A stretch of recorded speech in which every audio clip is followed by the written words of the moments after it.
काय सांगाल आज राष्ट्रवादी आंदोलन करण्यात आलं? या ठिकाणी जे संसदेचं अधिवेशन दिल्लीला चालू होतं त्याच्यामध्ये जवळजवळ 143 खासदारांचं निलंबन झालेलं आहे।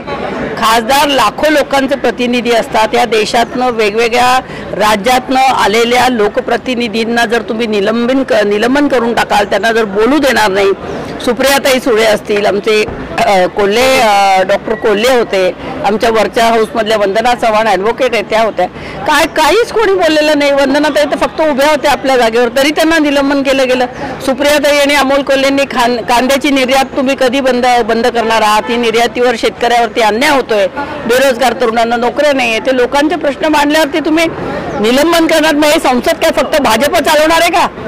लोकप्रतिनिधी जसे भाजपचे आहेत तसे विरोधी पक्षांचे पण लोकप्रतिनिधी आहेत आणि त्यांना बोलायचं संधी दिली पाहिजे।